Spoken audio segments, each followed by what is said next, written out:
भारत और चीन के बीच ट्रेड वॉर को लेकर लगातार बात हो रही है। तो प्रधानमंत्री मोदी अपने 5 देशों के दौरे के अगले पड़ाव में ब्राजील भी जाएंगे और वहां ब्रिक्स समिट में हिस्सा लेंगे।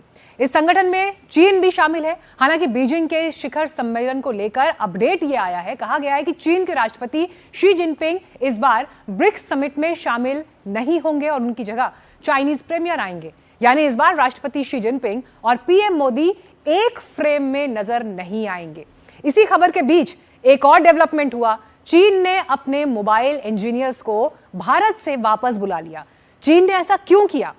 क्या ये दोनों देशों के बीच ट्रेड वॉर का संकेत है? ये बड़ा सवाल इस रिपोर्ट में हमने डिकोड किया है।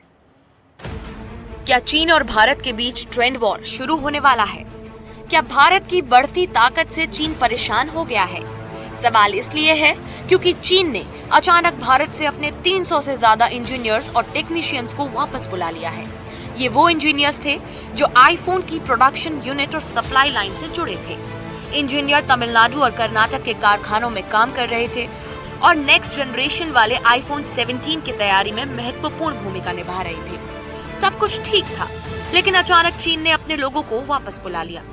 इसका असर एप्पल कंपनी की प्रोडक्शन यूनिट वाले टारगेट पर पड़ सकता है। दरअसल जिस कंपनी के लिए इंजीनियर्स काम करते हैं, वो भी चीन के इस फैसले से सदमे में है।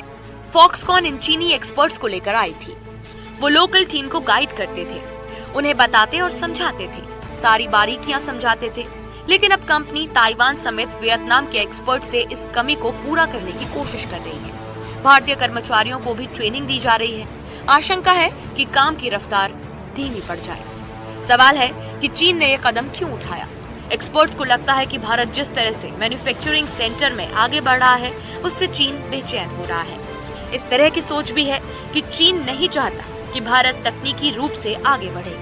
ये घटना ऐसे समय में हुई है जब भारत वैश्विक आईफोन उत्पादन का लगभग 20% हिस्सा बना रहा है। फॉक्सकॉन ने हाल ही में बेंगलुरु के पास देवनहल्ली प्लांट में $2.56 अरब का निवेश किया है।